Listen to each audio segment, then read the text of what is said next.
Praise the Lord. जय मसीह की।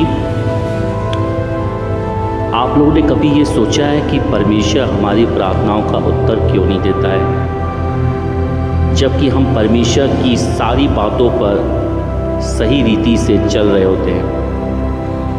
हम बाइबल को सही समय पर पढ़ रहे होते हैं, हम चर्च भी जा रहे होते हैं, हम उपवास भी रख रहे होते हैं, हम सभी लोगों से अच्छे से बातचीत भी कर रहे होते हैं। फिर भी वो क्या वजह होती है जिसकी वजह से परमेश्वर हमारी प्रार्थनाओं का उत्तर नहीं देता है? उसका सबसे बड़ा कारण जो है वो यही है कि हम लोगों को जो दिखाते हैं अपना व्यवहार वैसा होता नहीं है। कहने का मेरा मतलब ये है, हम बाहर से तो अपने आप को सबके सामने ये दिखाने की पूरी कोशिश करते हैं कि हाँ, हम परमेश्वर के वचनों के अनुसार चल रहे हैं, लेकिन सच्चाई ये होती है कि हमारे मन में कहीं ना कहीं हर किसी के प्रति कहीं ना कहीं कड़वाहट भरी रहती है। हमें गुस्सा भी बहुत जल्दी आ जाता है और हम उसके सामने तो उस व्यक्ति को कुछ नहीं कहते जिस व्यक्ति ने हमें गुस्सा दिलाया, लेकिन मन ही मन में उस व्यक्ति के प्रति हम कहीं ना कहीं कुड़कुड़ा रहे होते हैं, बड़बड़ा रहे होते हैं। चाहे आप खुद देख लीजिए कि आप कहीं अगर ऑफिस में काम कर रहे हैं, अगर आप खुद एम्प्लॉई हैं और आपके साथी के बाकी एम्प्लॉइज़ आपको किसी बात को लेकर कुछ बोल दें, कुछ सुना दें, हमें तुरंत गुस्सा आ जाता है और उसके प्रति हमारे अंदर नेगेटिविटी की जो सीमाएं होती हैं, जो नकारात्मक बातें होती हैं, उनकी तो हमने सारी सीमाएं पार कर देते हैं कि वो हमेशा ही मेरे बारे में ऐसा सोचता है, हमेशा ही मेरे बारे में गलत सोचता है, तमाम बातें हम ऐसा सोचते हैं। और यही वजह है कि हमें परमेश्वर हमारे मनों को जांचता है कि हम मन से हम परमेश्वर के सामने कैसे समर्पित हैं। इसीलिए अगर हम यशाया की पुस्तक 29:13 में अगर पढ़ें तो प्रभु हमसे कहता है, परमेश्वर हमसे कहता है, और प्रभु ने कहा, ये लोग जो मुंह से मेरा आदर करते हुए समीप आते हैं परंतु अपना मन मुझसे दूर रखते हैं और जो केवल मनुष्यों की आज्ञा सुनकर मेरा भय मानते हैं।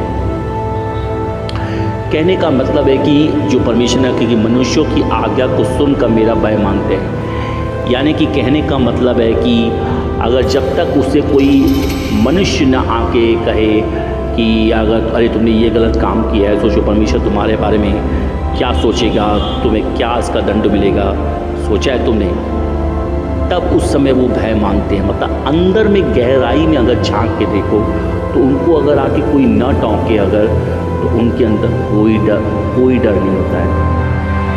और यही वजह है कि हम पड़ोसियों से या अपने घर में किसी से भी गलत व्यवहार करने से कभी नहीं हिचकिचाते।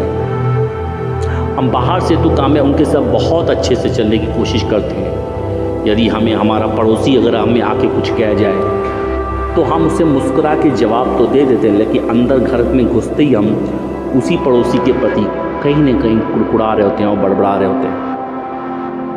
कभी अपने बच्चों के प्रति, कभी अपनी पत्नी के प्रति, कभी अपने पति के प्रति, कभी अपने माता पिता के प्रति, कभी अपने दोस्तों के प्रति, इन सारी चीज़ों के प्रति अगर देखें तो इसीलिए क्या हमें अगर देखें तो प्रभु यीशु मसीह ने एक जगह दृष्टांत के रूप में हमें ये बात समझाने की कोशिश की कि मंदिर में 2 जन खड़े थे। एक धर्मी व्यक्ति था जो सुबह से लेकर शाम तक परमेश्वर का नाम जपता रहता था, परमेश्वर के वचनों के अनुसार चलता था, यानी ए से लेकर जेड तक अगर कहा जाए वो सारे काम परमेश्वर के अकॉर्डिंग ही करता था, यानी कि उसकी व्यवस्था के अनुसार। वहीं उसके बगल में एक और व्यक्ति खड़ा था जो सुबह से लेकर शाम तक पापों में पूरी तरह से लिप्त था। और धर्मी व्यक्ति जो होता है अपने मुंह से अपनी तारीफ खुद किया जाता है कि हे प्रभु, हे परमेश्वर, देख मैं तेरे लिए क्या क्या अच्छे काम किया करता हूँ, और तमाम बातें वो कहता है। वहीं जो पापी मनुष्य होता है वो अपने आप को स्वर्ग की ओर यानी कि आकाश की ओर आंखें तक उठाना पसंद नहीं करता है और अपनी छाती पीट के कहता है यदि हो सके प्रभु तो मुझे क्षमा कर। यही वजह होती है कि अगर हम जब यीशु मसीह जब सूली पे भी चढ़ाए जाते हैं अगर हम देखें तो वहाँ पे भी परमेश्वर जो है जो उसके एक इंसान यानी एक जो चोर होता है और वो तो प्रभु यीशु मसीह की निंदा कर रहा होता है, वहीं दूसरा जो चोर होता है वो दिल से परमेश्वर से क्षमा मांगता है, दिखाने के लिए नहीं। ऐसे कई बार होता है कि हम लोगों को दिखाने के लिए माफ़ी तो मांग लेते हैं, लेकिन अंदर में हमारे कहीं ना कहीं लोगों के प्रति नफरत भरी रहती है। हम यही सोचते रहते हैं कि अरे ये तो हमेशा ही ऐसा करता रहता है या हमेशा ही ऐसे करती रहती है, इसकी तो आदत ही यही है। परमेश्वर ने वचन में हमें क्या समझाया है, दोष मत लगा वरना तुझ पर भी दोष लगाया जाएगा। और सबसे बड़ी बात है कि परमेश्वर हमारी प्रार्थनाओं का एक और वजह है कि हमारी प्रार्थनाओं का उत्तर नहीं देता है। हमारे अंदर किसी न किसी प्रकार का एक घमंड होता है, एक ईगो होता है। हो सकता है वो घमंड वो ईगो हमारी खूबसूरती को लेकर हो, हमारे पैसों को लेकर हो, हमारे अच्छे बाल बच्चों को लेकर हो, ज़मीन जायदाद को लेकर हो, किसी भी बात का हो सकता है, या कोई अच्छी नौकरी का हो, किसी भी बात का घमंड हो सकता है। और इसी घमंड के चलते हम बहुत ज़्यादा इतरा रहे होते हैं। यही वजह है कि जो लूसीफर था जो परमेश्वर की आराधना किया करता था, उसके अंदर सारी अच्छी क्वालिटी थी और इसी अच्छी क्वालिटी के उसमें वो इतना अंधा हो गया कि उसको ये लगने लगा कि क्यों ना मैं ही परमेश्वर बन जाऊँ।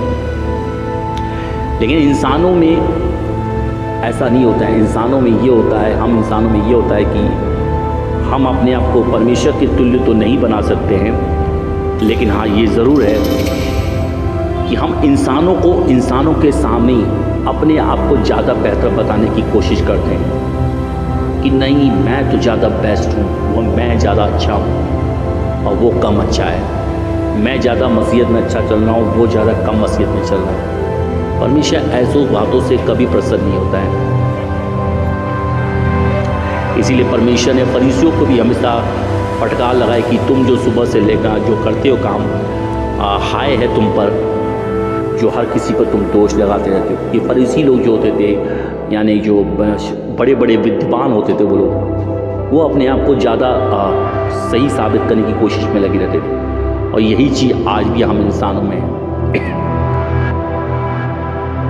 तो मेरे प्रियो, आप सभी से मेरी गुजारिश है कि प्लीज़ अगर आप चाहते हैं कि आप परमेश्वर आपकी प्रार्थनाओं को सुने तो सबसे पहले अंदर से अपने आप को चेंज करेंगे। जब अंदर से अपने आप को चेंज कर देंगे तो बाहर तो अपने आप चेंज हो जाएगा।